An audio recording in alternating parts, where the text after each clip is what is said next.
They called me indispensable, right before handing me a severance packet and introducing me to a 25-year-old fresh out of business school. What they didn't know? The clients they built their empire on were loyal, but not to them. 12 years I'd given that agency. 12 years of missed birthdays, canceled vacations, and bleeding myself dry for their bottom line. They thought loyalty was a one-way street. They thought wrong. This is how I burned down the house I helped build, using nothing but a smartphone and the relationships they never bothered to value. My name is Lauren Mitchell. And until that Tuesday morning in March, I believed my 12 years at Vertex Partners actually meant something.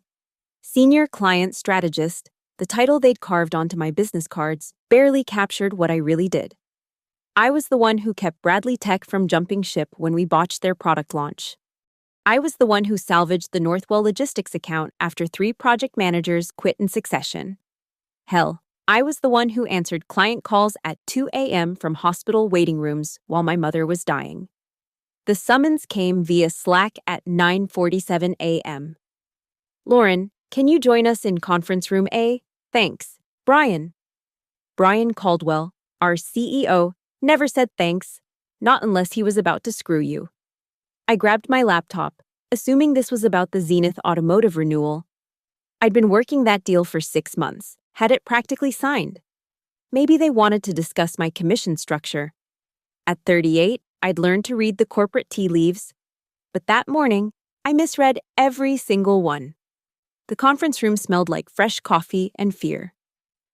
Brian sat at the head of the table, his Yale class ring catching the light as he drummed his fingers. Beside him, Patricia from HR clutched a manila folder like it contained nuclear codes. They'd pulled the blinds closed. Lauren, please sit, Patricia said, gesturing to the chair across from them. The execution seat. I sat, waited. Brian cleared his throat twice before speaking. You know we value everything you've done for Vertex, he began. Past tense. My stomach dropped. But the board has decided we need to restructure, evolve with the times, bring in fresh perspectives. You're firing me. Not a question. Patricia jumped in, sliding papers across the table. We prefer strategic realignment. You'll receive a generous severance package, 3 months' pay, continued health benefits through the quarter, and of course, a glowing recommendation. I stared at the severance agreement, the words blurring, 12 years reduced to 3 months' pay. There's one more thing, Brian added, and I swear to God, he actually looked excited. We need you to help with the transition, train your replacement, just 4 weeks, to ensure our clients experience no disruption. The door opened. In walked my replacement, a blonde pixie-cut designer blazer. Probably still had her business school loans on auto pay. She couldn't have been older than 25. Lauren, meet Jenna Walters. Jenna just graduated from Kellogg with her MBA. She's also Jim Walters' niece. Jim Walters, our biggest investor. The puzzle pieces clicked into place. Jenna extended her hand, French manicure gleaming. I've heard so much about you. I'm really looking forward to learning everything you know. I shook her hand, smiled. Inside, something cold and calculating was already taking shape. Of course, I said. I'll teach her everything. Brian relaxed visibly. They thought they'd won. They had no idea what they'd just started. The first day of training, Jenna was like teaching a toddler to perform brain surgery. She showed up 30 minutes late with a venti matcha latte and the kind of entitled smile that made me want to throw my laptop through the window. Sorry, parking was absolutely insane, she chirped, settling into my desk chair, my chair, without asking. So, where do we start? I'd been up since 4 a.m., preparing comprehensive handover documents, client profiles, communication preferences, project histories, the invisible threads that held million-dollar relationships together. She glanced at the binder I'd assembled and pushed it aside. Actually, can you just give me the highlights? I'm more of a visual learner. Visual learner. Right. Let's start with Bradley Tech, I said, pulling up their account dashboard. They're our biggest client, $22 million in annual billings. The CEO, Marcus Bradley prefers calls before 8 a.m. Eastern. Never email him on Fridays. His assistant Sandra handles all scheduling, and she's partial to— Got it, Jenna interrupted, scrolling through her phone. Early calls, assistant likes flowers or whatever. What else? Or whatever. I watched her dismiss 12 years of relationship building with a flick of her thumb. Sandra's son has autism, I continued evenly. She appreciates when you ask about him. Marcus will test you with impossible deadlines to see if you'll push back. Always push back. He respects boundaries. She wasn't taking notes. Over the next 3 weeks, it became a twisted dance. Brian had instructed me to work overtime to ensure a seamless transition, which translated to 16-hour days teaching Jenna while still managing my full workload. She'd swan in around 10 a.m., take 2-hour lunches with her uncle, and leave by 4 p.m., always with some excuse about a SoulCycle class or dinner reservation. I don't understand why everything's so complicated, she complained during week 2, after I'd explained our billing reconciliation process for the 3rd time. Can't we just automate this stuff? The clients pay us for personal attention, not automation, I replied, watching her roll her eyes. That's such a boomer mindset, she muttered, just loud enough for me to hear.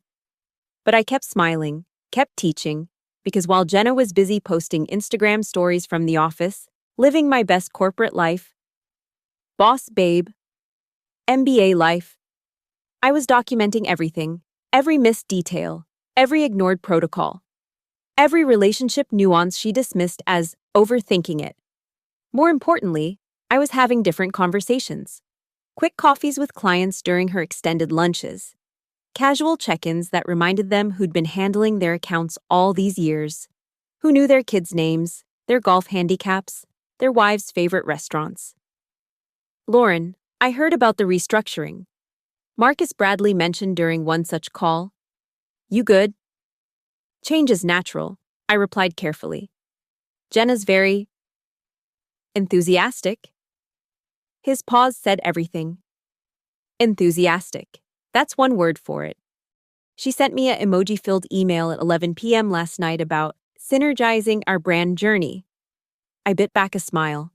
She's bringing fresh perspectives. Fresh, he repeated.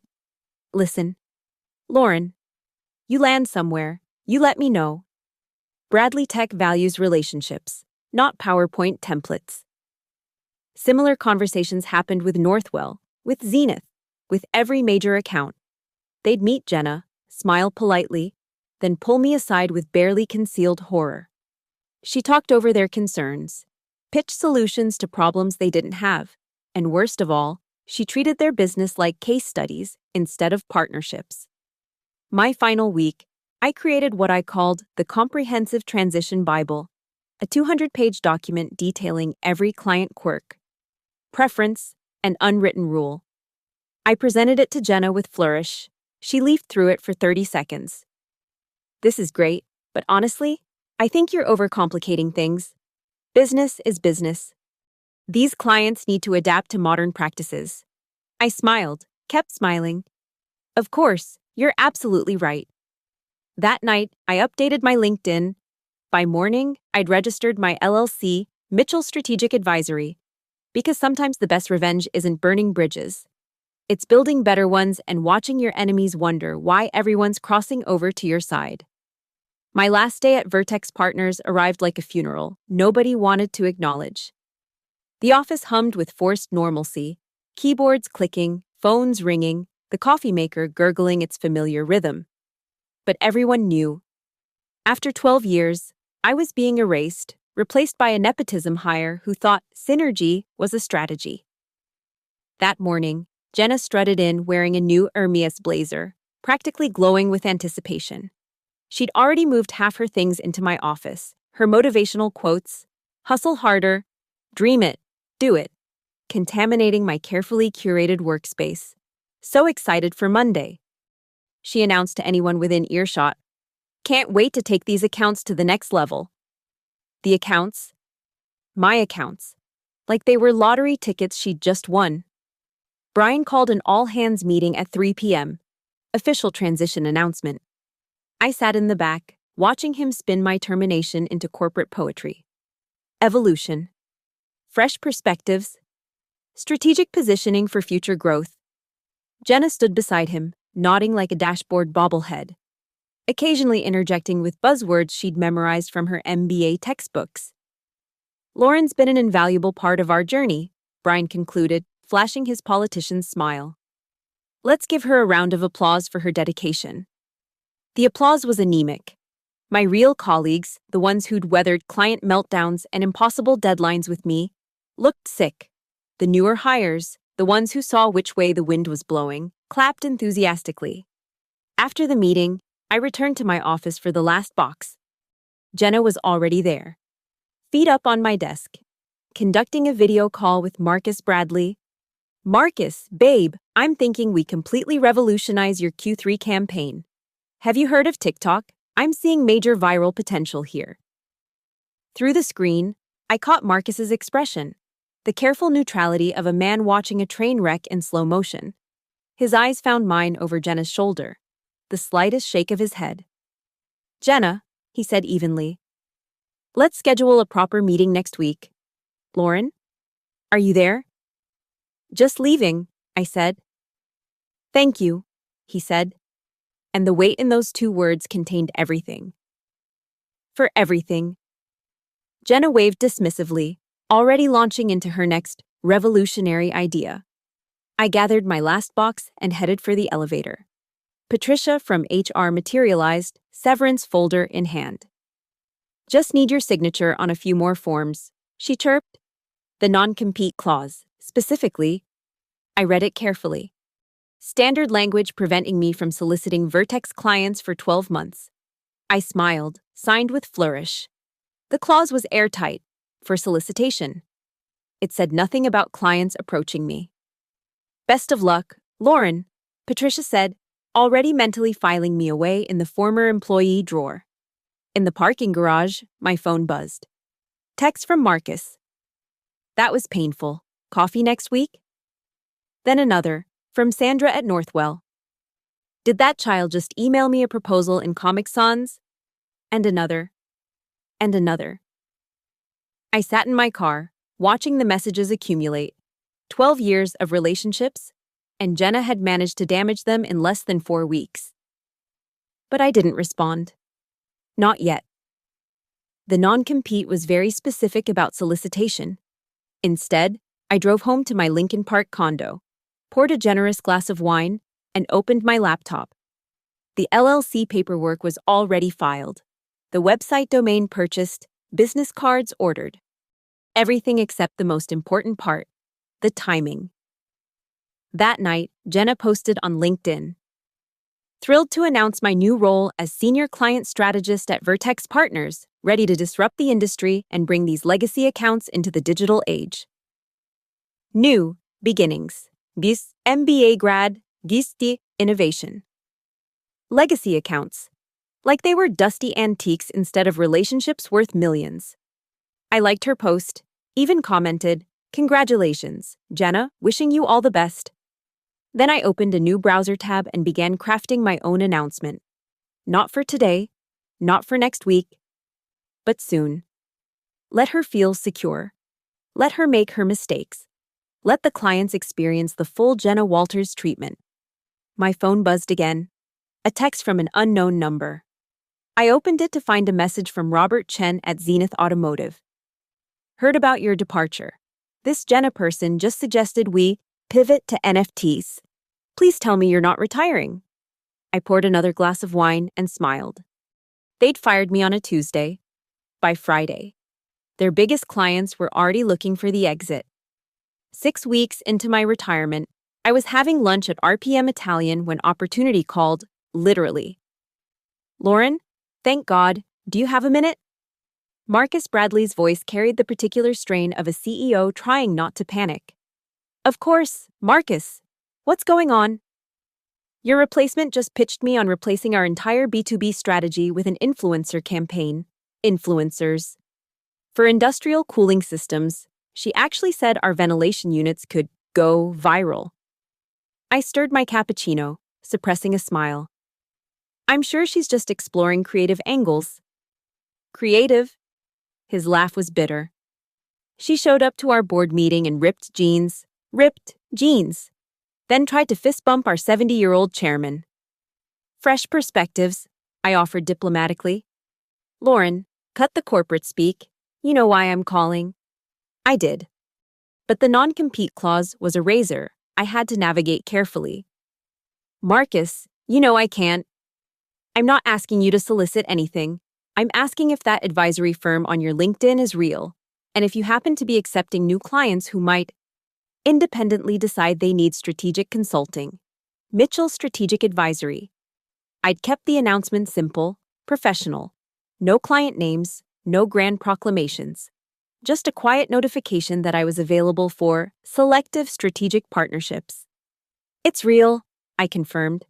And I do maintain a very small, curated client base. Curated? He was already speaking our language, the careful dance around legal boundaries. And if Bradley Tech were to independently evaluate its need for supplementary strategic support, I'd certainly review any inquiry that came through my website. We both knew what wasn't being said. Within an hour of ending the call, I received a formal inquiry through my contact form. Bradley Tech was exploring supplementary consulting relationships to enhance their current agency partnership. They weren't firing Vertex, not yet, but they were hedging their bets. The next 3 weeks unfolded like dominoes in slow motion. Sandra from Northwell reached out about transition concerns. Robert from Zenith Automotive wondered if I might review their Q3 strategy from an outside perspective. Even smaller accounts started sniffing around. The ones who'd received Jenna's template emails addressed to the wrong company name. I was careful. Surgical. Every engagement was documented as independent consulting, supplementing, not replacing, their agency relationship. I wasn't telling them to leave Vertex. I was simply providing the expertise they'd grown accustomed to over 12 years. My home office became Command Central, where Vertex had given me a cubicle and outdated software. I invested in the best. Dual monitors, enterprise-grade project management systems, automated reporting that made Jenna's digital transformation look like finger painting. But the real difference wasn't technology. It was attention. When Marcus called at 6 a.m. with a crisis, I answered. When Sandra needed a rush proposal to save a board meeting Jenna had forgotten about, I delivered. When Robert's team needed someone who actually understood their product line instead of suggesting they leverage the metaverse, I was there. I don't understand, Marcus confided during one of our supplementary strategy sessions. She has your entire playbook, that massive document you created, but it's like she's speaking a different language. She had my playbook. All right. But she'd never understood that the real playbook wasn't in any document. It was in the 2 a.m. phone calls, the handwritten birthday cards, the ability to read silence in a conference room and know exactly when to push and when to pull back. My phone buzzed. A text from my former colleague at Vertex. Emergency all hands tomorrow. Jenna lost 3 more accounts. Brian's losing his mind. 3 more accounts. I checked my inbox. Sure enough, inquiries from all 3 companies, each carefully worded to avoid any hint of solicitation. I opened my project management dashboard. In 6 weeks, Mitchell Strategic Advisory had gone from 0 to 15 active clients. All of them, coincidentally, companies that Vertex had serviced. All of them, independently, deciding they needed additional support. That night, I updated my revenue projections. At this rate, I'd surpass my Vertex salary within 4 months. Without the politics. Without the disrespect. Without watching my life's work handed to someone who thought business relationships were just entries in a CRM database. I poured a glass of wine and started drafting proposals. Somewhere across town, Jenna was probably posting another LinkedIn update about disrupting the status quo. She was right about one thing. The status quo was definitely being disrupted, just not the way she'd planned. The call from Brian came on a Thursday morning, 3 months after my last day at Vertex. I was in my new office, A sleek space in the West Loop I'd leased with the signing bonus from Bradley Tech's annual contract. The caller ID showed his personal cell, not the office line. Lauren, his voice had lost its corporate polish. We need to talk. Brian, I acknowledged, admiring the city view from my floor-to-ceiling windows. How can I help you? A pause, the sound of a door closing. You know exactly why I'm calling. Did I? Let's see. Bradley Tech had officially terminated their Vertex contract last week. Northwell followed 2 days later. Zenith Automotive hadn't even bothered with formal notice, just stopped responding to Jenna's increasingly frantic emails. The dominoes were falling faster than I'd anticipated. I'm afraid you'll need to be more specific, I said, pulling up my client dashboard. 22 active accounts now. Billing projections that made my Vertex salary look like pocket change. Don't play games, Lauren. Half our major accounts have jumped ship. The other half have 1 foot out the door. And somehow, mysteriously, they're all working with you. Working with me? I kept my tone neutral. Brian, I'm running a small advisory firm. I provide supplementary strategic support. If your clients are choosing to seek additional guidance, perhaps you should examine why they feel that's necessary. You're poaching them. I've never solicited a single Vertex client. I believe my non-compete agreement was quite clear on that point. Every client engagement I have began with an inbound inquiry. Bullshit! The mask was completely off now. You planned this. The whole training period, the transition documents, you sabotaged us. I laughed. Actually laughed. Sabotage? Brian, I gave Jenna everything. 12 years of knowledge condensed into comprehensive documentation. Client profiles, communication preferences, relationship histories. The fact that she chose to ignore it all in favor of her revolutionary digital transformation isn't my fault. She's 25. She needed time to what? Learn that Marcus Bradley hates being called bro? To understand that Sandra's trust is earned, not assumed? To grasp that multi-million-dollar relationships aren't built on TikTok strategies and fist bumps? Silence. Then, what do you want? I have what I want. A thriving business built on relationships I spent 12 years cultivating. Clients who value expertise over buzzwords. The ability to run my company without having my worth questioned by someone who thinks experience is a liability. Lauren, be reasonable. We're hemorrhaging revenue. The board is asking questions. Jenna's uncle is discovering that nepotism has a price tag. I finished. And apparently, it's about $22 million in lost annual billings. I heard him suck in a breath. He'd done the math too.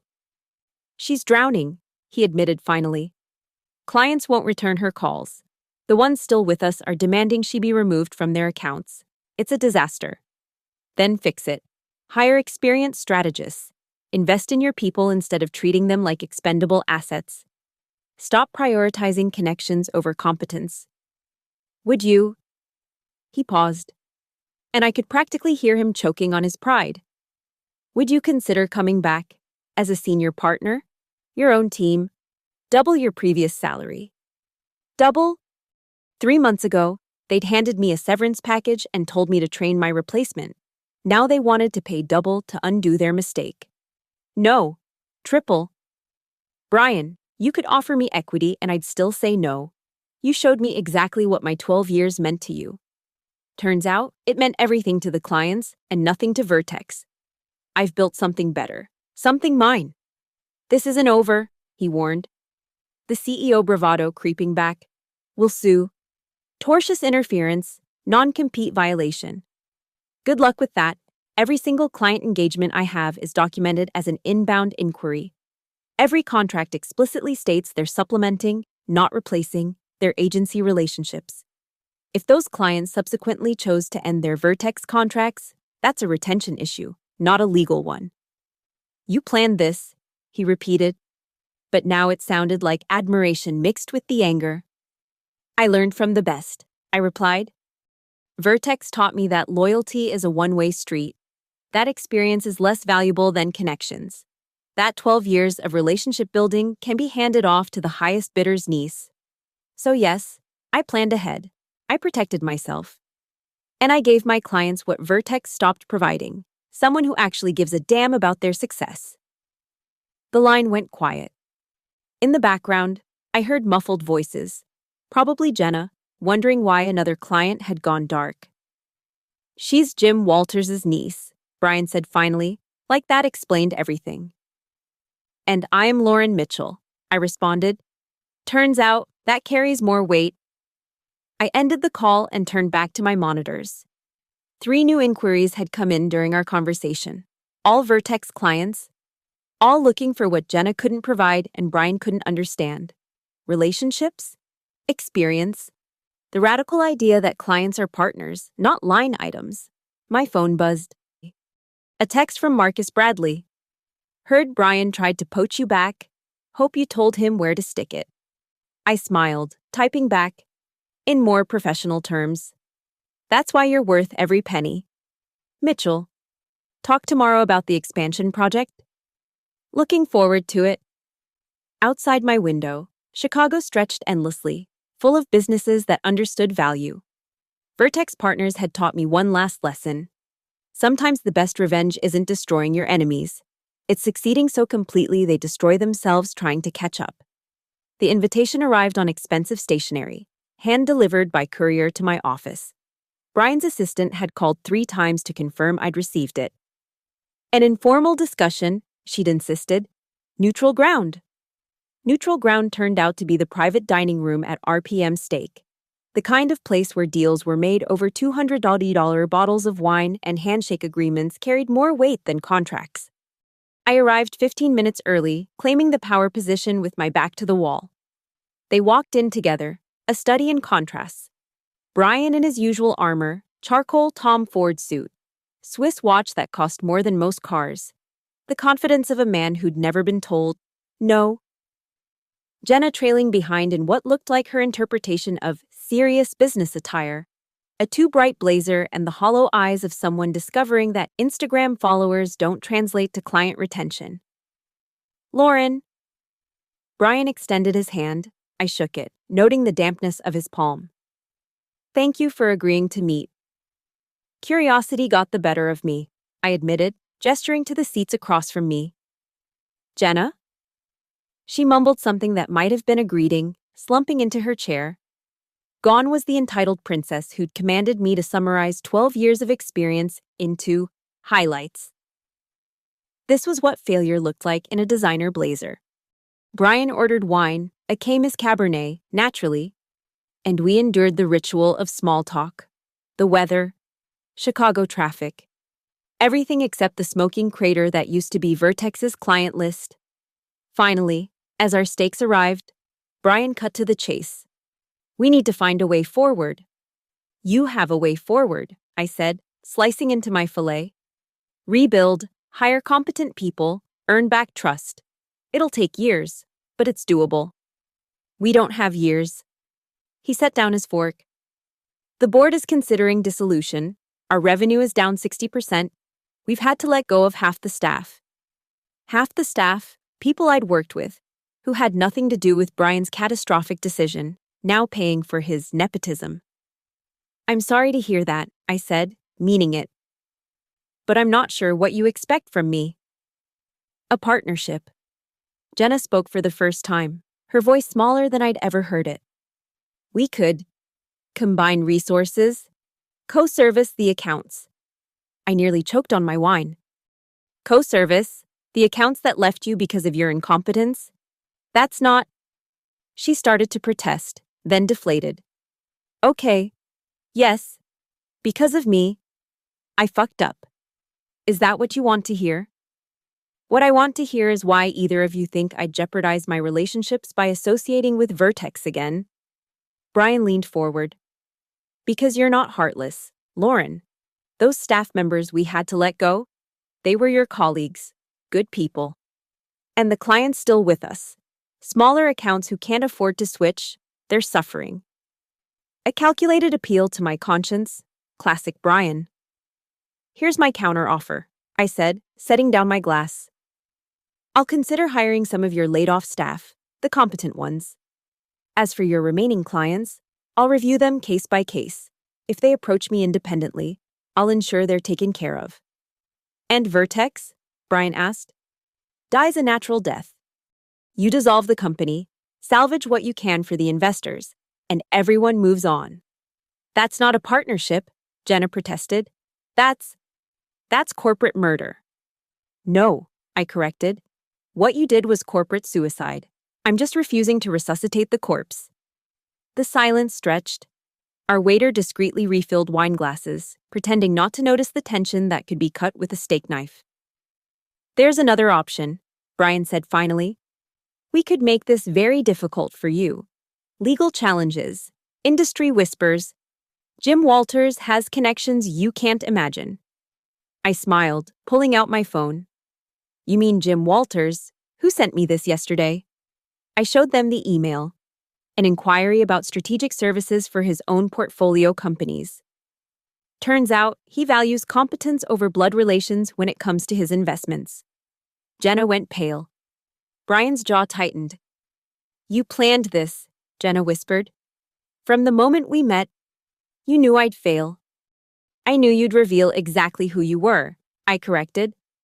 Someone who thought an MBA in family connections could replace 12 years of relationship building. Someone who dismissed expertise as overthinking. Someone who called me a boomer for suggesting that clients are human beings, not metrics. I was trying to modernize. You were trying to prove you deserved something you hadn't earned, and in doing so, you destroyed what others had built. I stood, placing my napkin on the table. The check's on me. Consider it severance for the death of Vertex partners. This isn't over, Brian said, but the fight had left his voice. Yes, I said quietly. It is. I walked out of that restaurant into the Chicago evening, leaving them with their expensive wine and shattered egos. My phone was already buzzing. Marcus, confirming tomorrow's meeting. Sandra, sharing good news about her son's progress. Real relationships. Real value. Behind me, Vertex Partners was finally learning what I'd known all along.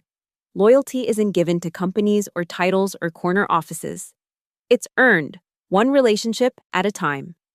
And once broken, it's almost impossible to repair. The news broke on a Tuesday. Vertex Partners announces closure after 15 years. The Chicago Business Journal ran it as their lead story. LinkedIn exploded with hot takes about disruption and the cost of innovation. Nobody mentioned the real story, that a 12-year veteran had been replaced by nepotism, then systematically reclaimed what was rightfully hers. I read the article from my corner office, morning sun streaming through windows that overlooked the city I'd conquered. 6 months after walking out of Vertex for the last time, Mitchell Strategic Advisory occupied half a floor in a prestigious Loop building. 32 employees, 43 clients. Annual projections that made my wildest revenge fantasies look conservative. My assistant knocked. Lauren, you have a visitor, says it's personal. Jenna Walters stood in my reception area, looking nothing like the entitled MBA grad who dismissed my experience as overthinking. Designer clothes replaced with simple slacks and a blouse. The Instagram perfect makeup gone. She looked, finally, like someone who'd learned that failure tastes bitter regardless of whose niece you are. 5 minutes? She asked. I could have said no. Should have. Probably. But curiosity won. I gestured her into my office. Nice space, she said, taking in the awards, the client photos, the evidence of success built on competence rather than connections. What do you want, Jenna? She sat carefully, like someone who'd learned not to assume welcome. To apologize and to ask for a job. I laughed, couldn't help it. You're kidding. I'm not. She met my eyes. I need you to know, I get it now. What I did. What I destroyed. Brian sold me a story about being a disruptor, and I was arrogant enough to believe it. But watching those clients leave, seeing how they looked at me versus how they looked at you, I understood. Too late. but I understood. Understanding doesn't undo the damage. No, it doesn't. But maybe it qualifies me to start learning, really learning, not MBA theories or buzzword strategies, but actual relationship building. The kind you tried to teach me. The kind I documented in a 200-page transition guide you dismissed. She winced. I've read it since. Every page. It's brilliant. It's everything I should have valued and didn't. I studied her. The humility seemed genuine, but then again, desperation could make anyone sincere. Why should I hire you? You cost me my job. You disrespected everything I'd built. Because, she said simply, nobody will ever make that mistake in your company again if I'm there as a living reminder of what happens when you value connections over competence. Plus, I'll work harder than anyone else. I have more to prove. Bold, I had to give her that. Entry level, I said finally. Administrative assistant to my junior strategist. Minimum wage plus commission if you last 6 months.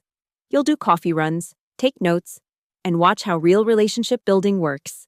No shortcuts, no uncle's influence, just work. Her eyes widened. You're serious? It's not kindness, Jenna. It's strategy. You're right. You'll work harder than anyone because you have more to prove. And having Jim Walters' niece fetching coffee sends a message about what matters here. She stood, extended her hand. When do I start? Monday, 7 a.m. And Jenna? First thing you'll do is call every client you lost and apologize. Not to win them back, they're mine now. But because it's the right thing to do. She nodded, looking younger than her 25 years. Thank you. After she left, I stood at my window, looking out at the city that had taught me the hardest lesson of my career. Your value isn't determined by those who employ you, but by those who trust you. Brian had been wrong about one thing. This was never about revenge. It was about worth. About refusing to let someone else define mine. About building something from the ashes of disrespect. My phone buzzed. Marcus Bradley, asking about lunch. Sandra from Northwell, sharing her son's latest milestone. Robert from Zenith, joking about Jenna's NFT proposal. My clients. My relationships. My empire. I'd been forced to train my replacement. Instead, I trained myself to never need replacing again. In the end, I didn't just take their clients. I took back my worth. And that was priceless. Thank you so much for listening to this story of corporate betrayal and sweet revenge. I'm curious, where are you listening from? Drop a comment below and let me know what city or country you're in. I love connecting with listeners from around the world.